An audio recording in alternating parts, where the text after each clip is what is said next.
Good morning. Hello, everyone. Good morning, good morning, good morning. Come on in.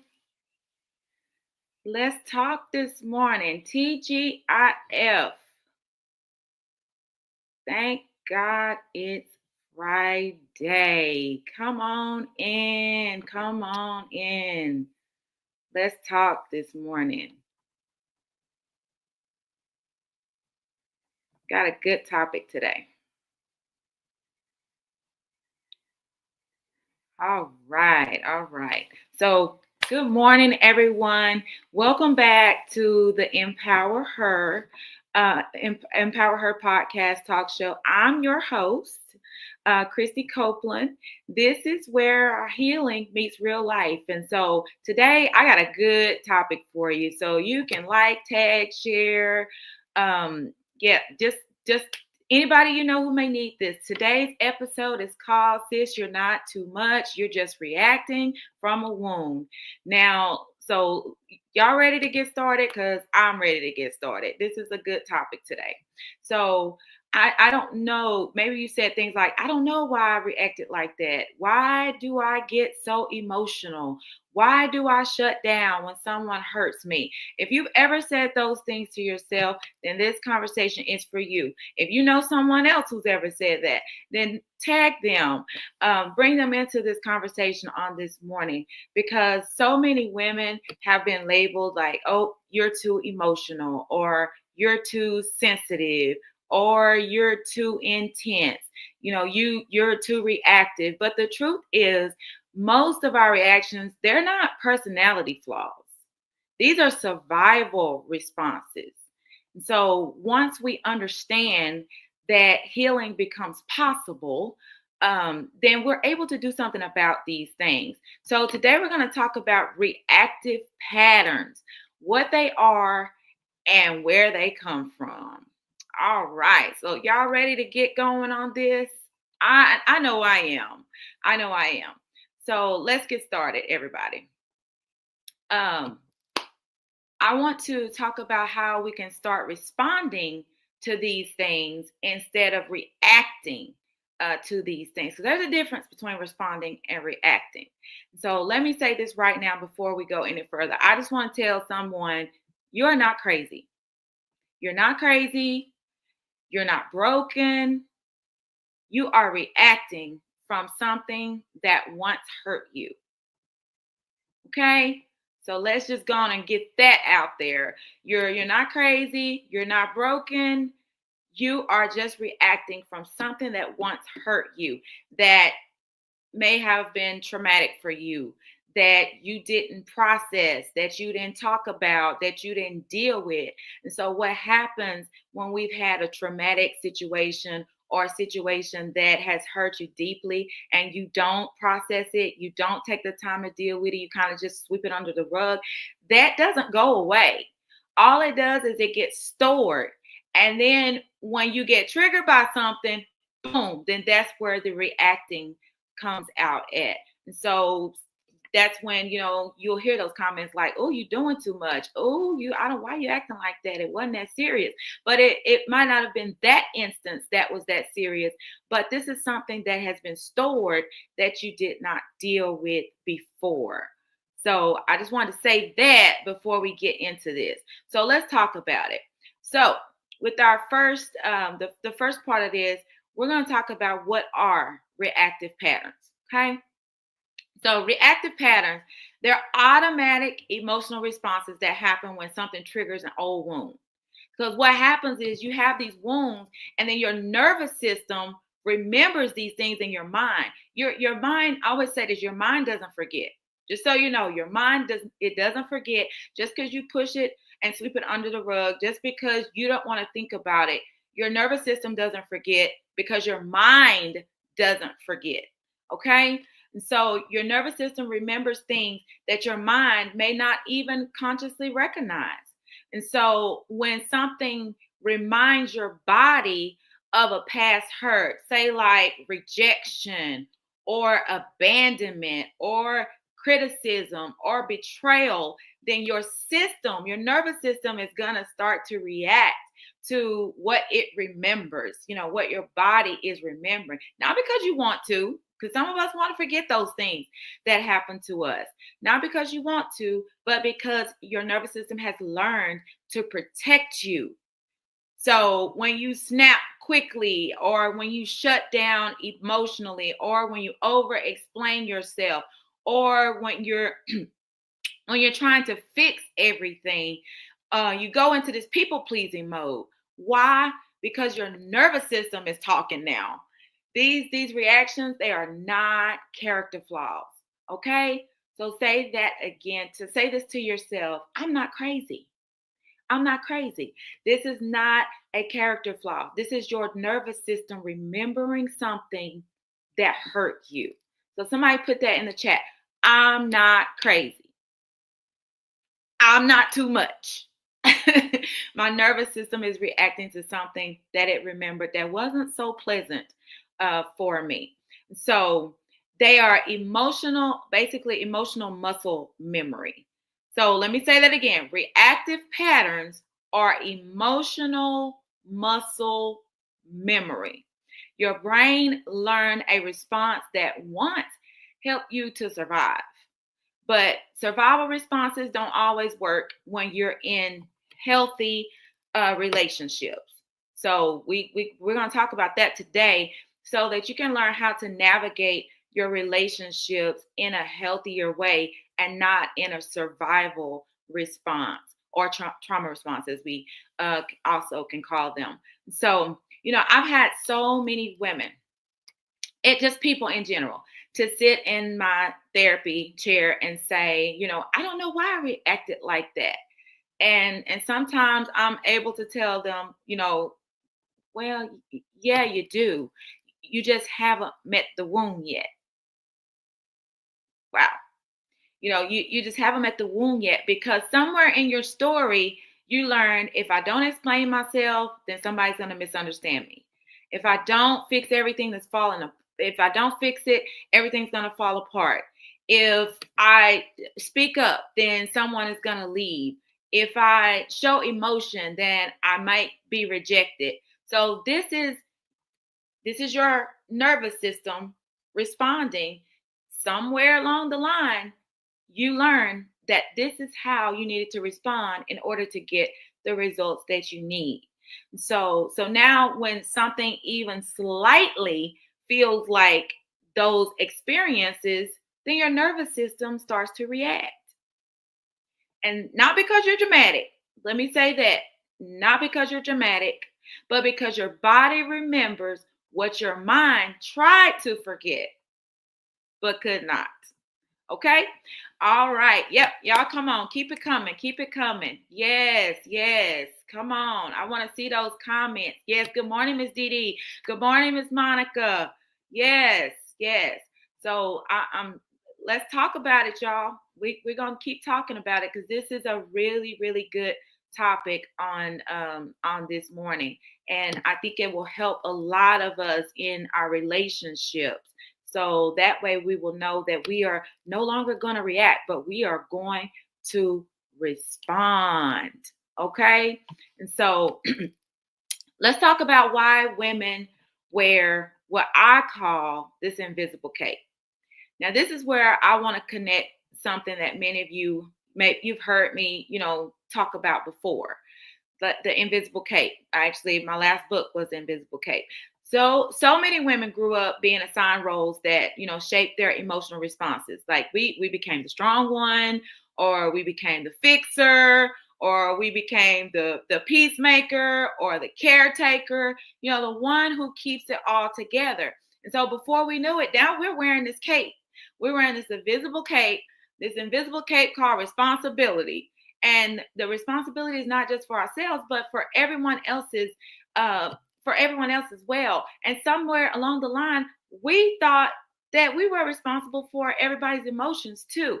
So I want to let you in. Oh, Miss Monica said the fixer. I get it, Miss Monica. I don't know why. I thought I was a real life Olivia Pope until I realized, hey, You're doing too much. It's not your job to fix everything. So, but even some of us have this notion that we're responsible for other people's emotions. Let me tell you, I'm going to free somebody this morning when I say, you are not responsible for other people's emotions. And when I say that, I'm not saying you can't care about how people feel. There is a totally different those are two totally different situations. I care about how you feel, but I am not responsible for your emotions. That is your job. That's just like you are not responsible for my emotions. You can care about how I feel about it, but you're not responsible for my emotions. And so many of us have felt responsible for keeping the peace and making people comfortable and trying to prevent conflict in areas that good morning, Miss Jordanella. Welcome, welcome, welcome. But so many of us we've been trying to prevent conflict by feeling like we're responsible for other people's emotions and fixing problems that we didn't even create. But here's the truth. The cake wasn't always chosen. Sometimes it was assigned to you by survival. We learn as children. One thing about children, and if you go back and you think about some of the things that happened to you as a kid, and you wonder like, man, how did I even get through that as a kid? Children are resilient. We are built with that resiliency. But the thing about it is, as children, we don't know how to process what we're feeling. We don't know how to deal with traumatic things that happen. So we learn to just survive things. And these survival tactics are not always the healthiest tactics. So maybe you were a child who had to mature at an early age. Maybe you were the one who kept the family together. As I said in a couple of weeks ago in a podcast, maybe you were the oldest sibling. You had some younger siblings that you had to take care of. Maybe you were the emotional support for people who should have actually been supporting you. And so now that role has shaped how you respond today. But I want you to hear me and hear me clearly. Just because something helped you survive doesn't mean it is helping you thrive. I'm going to say that again. Just because something has helped you survive does not mean that it's helping you to thrive. Woo-wee. Somebody put that in the chat. I want to thrive. I want to thrive. We're going to talk about how we thrive today. Come on, keep tagging these people, liking and sharing. This is a good conversation. We're going to help some people heal today. And so I want to talk about some common reactive patterns. So let's talk about some of the most common reactive patterns that I normally see in therapy. And while I walk through these, I want you to notice something. Pay attention.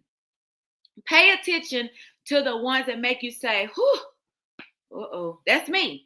Because that's where your healing work will begin. Okay.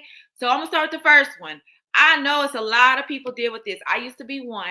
Thank goodness. Not so much anymore. I say from a scale of 1 to 10, I'm probably 1 being the worst, 10 being the best. I say I'm probably at about an 8.5 now. But this one is called people pleasing. Oh my goodness. So this is when you prioritize everyone else's comfort over your own truth. Hey, Miss Mika, this is when you prioritize everybody else's comfort over your own truth. This is when you're saying yes to stuff, when you really want to say no, and then you're secretly mad at yourself because you couldn't tell them no. This is when you do everything you can to keep the peace at the cost of your own peace. This is when you're doing stuff for other people and self-sacrificing yourself, and you're worn out and you're tired and you're frustrated and busted and disgusted, all because you couldn't say no. Oh, Miss Dee, I see that. Lord help me. Hey, this is where healing begins. Why? Why do we do these things at the cost of our peace? Because somewhere you learn, Miss Jordan said that part. Somewhere you learn conflict equals rejection. Whoa. So you try to prevent it. And this is what, let me throw a nugget out there. See, y'all don't even have to come and spend your money with me today for me to give this one. I'm going to give you this one for free. All confrontation and conflict does not have to be negative. When we think about confrontation and when we think about conflict, we automatically uh, we want to appease everybody and please everybody because we feel like that leads to rejection. Well, guess what? Not all confrontation has to be negative. Okay, so let me give you an example. So maybe you go, we're going to use this for an example because this has happened to me several times. So say you go to the nail shop. You go into the nail shop, you got in your mind what you want, and you tell the people at the nail shop, this is what I want done. I want it this way. I want it French, but I want some diamonds on it. I want some studs on it. I want you to draw this picture on it, this, that, and the third. So you tell them that, and then they're like, well, no, that's not going to look good like that. This not going to, but that's really what you want. You really got your heart set on it. The people pleasing aspect of you is going to be like, well, what you think, whatever you think is best, but then you mad at yourself because this ain't what I want. I have my mindset. This is what I want. And so healthy, positive confrontation, be like, you know what? Yeah, you may be right, but you know what? This is what I would like to do this anyway. I really want to try this anyway because I kind of had in my mind what I wanted. So I just want to go ahead and go, with what I said. Now, that is healthy confrontation conflict. Like that's not negative. Now, if I say that ain't what I asked for, give me what I asked for. Okay, now I'm going to end up in a negative, probably a negative exchange. So yeah, so we can actually deal with confrontation in a positive way. It does not have to be negative. So now that you know that, you don't have to work double time, overtime, triple time trying to prevent it so that people don't feel a certain way. Just learn how to navigate it and how to approach it in a way that's not going to breed contempt, because contempt breeds contempt, remember? So let's be more positive in our responses. Like even if, say, you're talking to a friend and you tell your friend something, and then they come back with, you wasn't right for that. You don't need to be doing that. Okay, you could say, don't tell me that. You could get into some negative confrontation about that. But you know what? You could say, oh, girl, you know better. Really? You did that? That is going to keep that's going to keep the confrontation moving in a more positive way. It's all about your tone. It's all about how you approach it. But when you learn to do these things, then you will help prevent some of this fear of rejection and this bending over backwards to please people so that they don't get upset. All right. So the first one's people pleasing. The second one, I say on a 1 to 10, I'm probably at a scale of about 8.5 on this one too. Over explaining. Why? Why do we do that? This is when you feel the need to justify every decision. No. We don't have to do that. Somewhere along the way, we learned that we got to over explain everything. We got to justify every decision that we make. So you got to explain your boundaries. You said them, but you just really got to over explain them. You got to defend your feelings and why you feel the way you feel. You got to provide evidence for your emotions. Why? Why do we feel like we have to do this? Because at some point in your life, your voice was questioned. Your voice was taken away from you. Now, I know some of y'all listen. Oh, I know I'm going to get in trouble for this one. I hope my mama don't watch this one. But when I grew up, my mother used to always tell me, when I say something to you or I tell you to do something, I don't need you to say nothing back. I don't need you to ask me no questions. I don't need you to. And so what I learned to do was, when she said something, even if it wasn't the way it actually was, even if she was mistaken or anything like that, I couldn't say anything. So I just had to take whatever was said to me and just go on. And if I didn't, y'all know in our culture how we, get, but I learned what I learned when I was growing up as I was getting older is even though it helped me to be respectful, to my mother, what it took away from me was my voice. It took away my voice.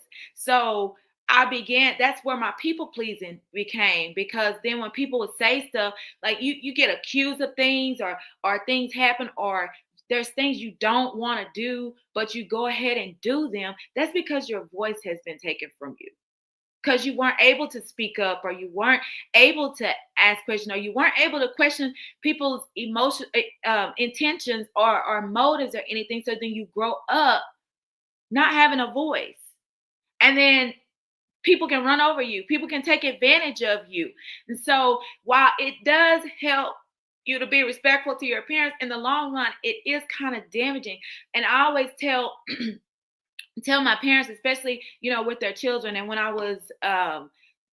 I used to counsel children, I would tell the parents, like, I get you don't want your child to be disrespectful, and they shouldn't be disrespectful, but it's okay for you to hear them out and hear what they have to say, as long as they're doing it in a respectful manner. Because what you don't want to do is take away your child's ability to have a voice when they need one.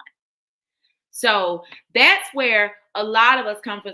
Somewhere along the line, our voice was questioned, or it was silenced, or it was taken from us. So now you feel like you got to prove yourself. You have to over explain everything. So the first one was what? People pleasing. The second one was over explaining. Anybody know anything about that one? The over explaining, that's a big one. So let me give you this third one. Oh my goodness. Okay, y'all, I used to be this person all the time. Thank God for growth. The third one is shutting down. Whew. Shutting down. I used to be the shut down queen, y'all. Before I learned better. When you learn better, you do better. So this is emotional withdrawal. This is where you go quiet. You just completely disconnect. You completely shut down. Not because you don't care, but because your nervous system learned silence feels safer than vulnerability. And if you're like me, mine was, you better shut down before you get knocked down. So I learned, my nervous system learned that you just better be quiet. You better sit here unless you want to get backhand. So, I learned it wasn't because I didn't care. This was me learning to survive. Like, not because my nervous system, because I didn't care, but my nervous system learned silence feels better than being vulnerable. Ooh, oh my goodness. Oh, Miss Didi, I see you. Phew, I'm telling you, I've learned better, so I'm doing better. And I hope that's what everyone else is doing too. So we got the people pleasing, the over explaining, shut down. Because what shutdown does is you basically start to withdraw and you isolate yourself from everyone. And then you mad because you look up and you like, where is everybody? You shut down everybody, withdrawn from everybody, and then you mad because they gone. Oh my goodness. Lord help us today. Woo! All right. See, I told y'all this is good.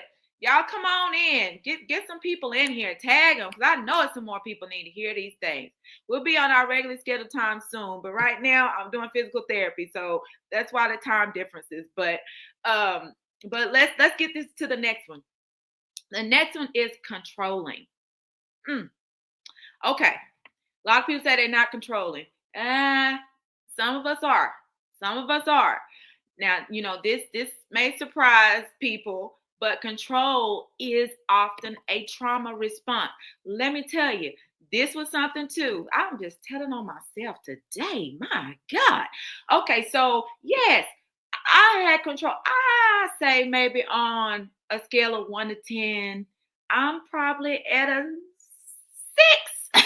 Because I'm still working through some things. I'm still growing. Hey, it's better than where I was. I ain't at a 1 or a 2. So, but control is often a trauma response. So when life at one point, it felt very chaotic. It felt unpredictable. Maybe as a child, as I learned, as a child, you were disappointed over and over by different things or different people. And so you learn, you know what?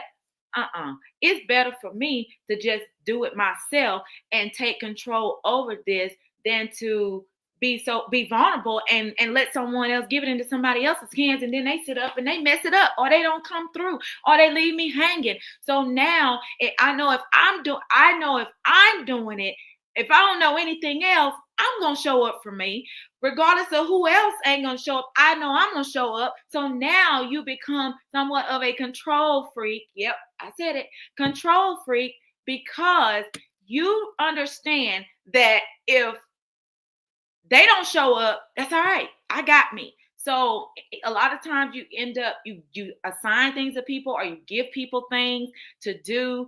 And if you notice that deadline is approaching and they are not done, they have not said anything, you ain't heard from them, then you know what, let me just go on ahead and handle this myself because they taking too long.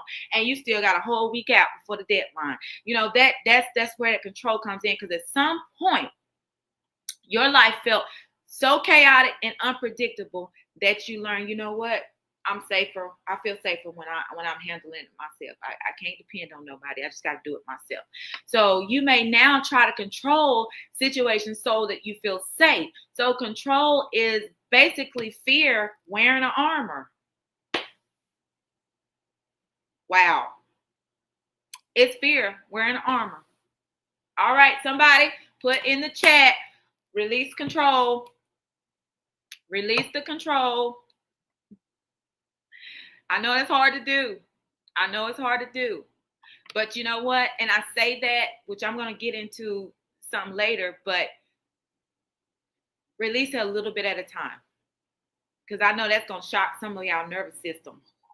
Really bad. Especially when you done been through trauma, especially when you've been let down over and over and over, time and time again. Your nervous system's going to go crazy when you try to release some things. But the thing about it, release it in small doses. Don't just give everybody everything all at once and say, here, boom, y'all handle it. Don't do that to yourself. In small doses. Take small steps, because you don't want to send your nervous system into shock by releasing all of your control, especially when you know the people around you. Anyway, we're going to move on. I'm already in trouble. So let's go to the next one. The next one, yeah, I've dealt with this too. Rescuing. That Olivia Pope came out. Rescuing. And you know what I learned? Scandal glorified fixing and rescuing. They did. They had put all that pressure on Olivia Pope to fix all this stuff they done messed up. Oh, I'm going to mess it up. That's all right. I'm going to go get Olivia Pope. She going to fix it. Don't y'all know that's how people do in real life? Oh, that's okay. I'm going to go spend all my money. That's all right. Mama got me. That's okay. I'm going to go. I ain't going to pay my bills. I'm going to go ahead. I need to get this outfit because I got this thing coming up. That's all right. My husband will give me the money. So that's what we do. That kind of stuff. People will do us just like they did Olivia Pope. They mess up all this stuff, do all this stuff that they know ain't right, and then expect you to come and rescue them. Then get mad when you don't. Anyway, I'm in trouble already. This is when you feel responsible for fixing everybody else's problems. But let me tell you, you're not helping them. You're rescuing and you're enabling. What does rescuing and enabling do? It lets them keep doing it. It lets them just keep doing it. Because guess what? I got somebody who's going to come and rescue me.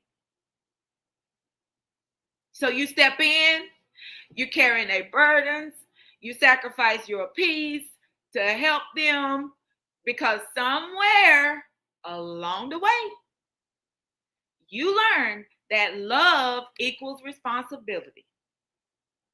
As I said, a lot of this stems from being a child. Some of it can be in your adult life, but some of it can be when you became a mom yourself. So, but somewhere along the way, we learn that love has to equal responsibility. But guess what? You can still help people without rescuing and enabling. There is a difference. There is a big difference.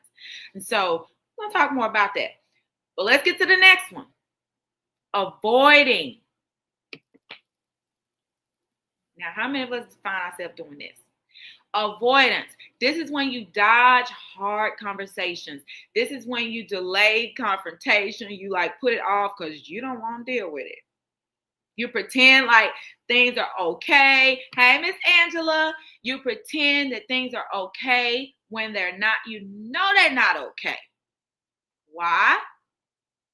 Because at some point, confrontation felt dangerous. Like I told you, when I was a kid, if my mama said, you did this, and I know I didn't do it. There were times she said, I know I didn't do it. But guess what? I couldn't say nothing.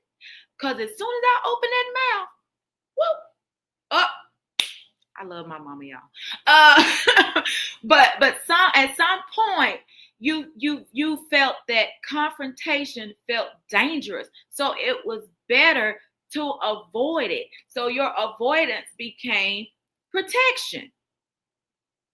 So you felt that, you know what, that's okay. If I don't deal with it, it'll go away. If I don't say anything, if I don't confront the situation, it'll work itself out. I'm just going to sweep it under the rug. But what I say earlier in this, it doesn't go away. It doesn't go away. It just gets stored until the next time your nervous system gets triggered. So when you don't deal with these things and when you don't work on these things and healing those places, it just gets worse the next time. And then you look up and you are, 40, 50, 60 years old, and you're still responding to trauma or responding to past hurt the same way you did when you were 30. So avoidance became protection. It became your armor. And so now listen, I want y'all to listen carefully to this. These reactions are not evidence that you're difficult. I want you to know that. Maybe you've been called difficult. Sometimes they say we difficult. They say we difficult. They say we too much. They say we too dramatic. All these things. But no, these are actually just reactions to things that have happened to you, to wounds and to hurt. So somebody tell me, I'm not difficult. Put that in the chat. I am not difficult. Somebody needs to get that in your spirit. You are not difficult. You are reacting to wounds that didn't heal. You just push them to the side. This is evidence that you adapted to what happened. But now we won't let the healing begin. We won't let the healing begin, because healing begins when we realize we don't have to keep reacting from that wound. We can do something different. This is why I'm going to get on my soapbox for a minute. This is why therapy is so good, y'all. Why? Because y'all know I just told y'all, how some of the things happened, some of the ways that I ended up having and the ways I reacted to things is the result of, as me being a child. Well, then you grow up with all these things and you're still reacting in those ways. But therapy, when you you realize these things, something is wrong, you're overwhelmed, you're frustrated all the time, you realize that you're just doing it feels like your feet are never hitting the ground, then there's likely you don't either have some boundaries or you've learned to react in certain ways. And guess what? Therapy can help you work through these things and figure these things out so that you can change and you can have healthy relationships and you can approach relationships in a healthier way and grow and heal from these wounds. And so, so many times there's a misconception about what therapy is, but therapy is wonderful. It's a wonderful tool. Y'all getting some therapy today. And you don't even have to pay for it. It's free today. So, but we don't want to keep reacting from these wounds, y'all. Okay? We don't want to do that. And so let's talk about reacting versus responding. So I told you earlier, we're going to talk about that because there's a difference between reacting and responding. A powerful difference between the two. So reacting is automatic. That's an automatic response. That is a fear-based response. That is your trauma response. That is your response from hurt, it's automatic. It comes instant. It's like sneak up on you. Y'all hear that word triggers? People use that for everything, but everything is not a trigger. But reacting is automatic. Responding is intentional. It's intentional. That's the difference. Reacting is automatic because that's out of your hurt. That's out of your fear. Responding is intentional. Responding comes from awareness, aware that I've been that person who has been rescuing people because I felt like love is responsibility.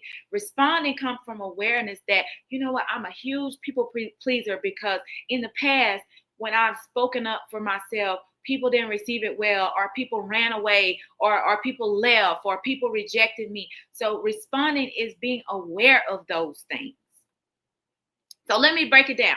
Reacting says, I'm not safe. I'm not safe. Responding says, I'm present. Reacting is your past speaking. Responding is your healing speaking. Wow. So let's talk about this. How do we move from reaction to responding? So here's a simple but powerful practice that I teach in therapy as well. Pause. Pause before you do anything. A lot of times we don't even stop and think. If you think about it, some of the conversations that you had that went left, some of the relationships that you were in that went sour, if you think about it, a lot of times we reacted to things without thinking. We just popped off because we were reacting from our hurt. If we stopped and paused and thought about things before we did that, imagine how many conversations would have been productive and how many relationships we could have saved. If you just pause, just take a pause. Pause. Name whatever it is.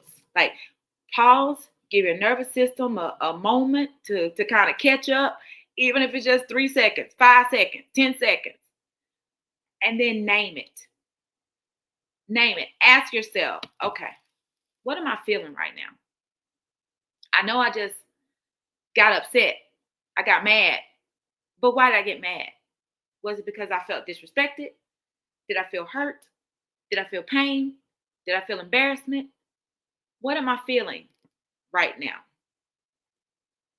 Is it fear? Is it rejection? What is it that I'm feeling? Because naming the emotion helps to calm your nervous system. That nervous system that gets overreacted when it gets triggered, name that emotion. Like, what's going on? What am I feeling? Am I anxious right now? Do I feel embarrassed? Like, what is it? But naming the emotion helps to calm your nervous system. And then step 3. So you pause, right? That's the first one.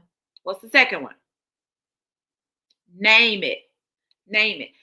The third step is choose. Because we got a choice. We have a choice. Ask yourself, what response aligns with the woman I'm becoming? Not the girl who was wounded, not the little girl who was hurt, not the little girl who was abandoned, not the little girl who was violated, not the little girl who was told that she would never be anything, that she didn't amount to anything, not to the girl who told that she was ugly, or to the girl who was told that she was fat and that nobody would ever love her. I'm going to choose by asking myself which response best aligns with the woman I'm becoming, because I'm not that little girl anymore. I'm becoming. So I'm becoming the woman who is healing. So I don't have to respond like that scared little girl anymore. I don't have to respond out of fear anymore. I don't have to respond by just holding my tongue and just letting people think whatever they want to think or say whatever they want to say and not having a voice. I'm not that little girl anymore who doesn't have a voice. I'm a woman who's aware of the hurt and the pain and the trauma. I'm that woman. Because when you can have that moment of clarity and that moment of awareness, then it's going to change everything. It's going to change everything for you. Yes, pause, name it, and choose. Does this align with the woman I'm becoming? If it doesn't, then you're reacting. But if it's going to take you to a healthy, continue you on a healthy healing journey, you're responding. It's intentionality. So now let's talk about healing the pattern. Healing the pattern. Here's something I want every woman listening to understand. Even men, if you're listening, because men deal with trauma too. You do not heal by shaming yourself. You don't heal by beating yourself down. You don't heal by talking crazy to yourself, saying, I'm so stupid. I don't know why I did that. I can't believe I did. You don't heal by doing that. That's not productive and it is not helpful. You heal by understanding yourself. You heal by knowing that, okay, wait a minute. This is not this response that this what I'm giving right now. This situation does not warrant this reaction that I'm giving right now. Where's this coming from? So you heal by understanding yourself. So instead of asking, why am I like this? Try asking yourself this question. What happened to me? What happened to me? I often, when I could tell, when I was counseling children, I could tell when a kid had been violated or traumatized when they come into my office. A lot of times the parent would come in and say, they were such a good kid, and then just one day out of the blue, they just became this really angry kid and they were just so, disrespectful. They were just shut down, just withdrawn. And my question is always this. Have you ever asked them what happened to them? Because generally, that doesn't just happen. Something happened to this child and they didn't know how to process it. They didn't know how to handle it. They didn't know how to name their emotions. So they are reacting to what happened to them based off what they know how to do as a child. But then you have adults who, when that inner child is not healed, they're still reacting and responding the same way. Same way. So instead of why am I like this, what happened to me? Because many of your patterns, they started as protection. But protection can become limitation if we never examine it. We got to examine it and find out where these patterns started. Because healing begins when we begin to meet the wounds with compassion instead of criticism. You know what? Somebody told me when I was little that I was ugly. So now, when someone criticizes my hair or says, oh, why did you choose to do your hair that way? What do you mean, why I choose to do my hair this way? Why are you worrying about my hair? You're reacting. And it's not because that moment warranted that reaction. It's because that little girl is still remembering someone told me I was ugly. So healing begins. It happens when we begin to meet the wounds with compassion instead of criticism. And that is where the real freedom begins. So this has been so good, y'all. Thank y'all so much for interacting as well. I love it when y'all interact. But I want to leave you with this. Remember, you are not too emotional. Hey, evangelist, you are not too emotional. You are not too needy. You are not too sensitive. You are not too much. And you are definitely not broken. You are a woman who has learned how to survive. But now You're going to learn how to live. But living, it requires healing. And healing begins when you understand yourself and you become aware. Awareness starts with conversations just like the one we just had. You're so welcome, Miss Monica. I love y'all. I thank y'all so much. But awareness starts with these conversations that like this one that we just had. And this year coming up, I'm going to have more of these conversations. I'm going to have more events. Speaking of events, y'all, please mark your calendars for May the 30th. This is something I promise you, you do not want to miss it. You do not want to miss it. We are having the Exhale experience, and I'm not done. I still got some more to close out with, but I'm going to have the Exhale experience, and this is called the Soft Girl Edition. We are going to learn so much about ourselves during this. Yours truly is going to be doing a workshop during that time. But after the workshop is over, I got something for you that I can guarantee you've never done before.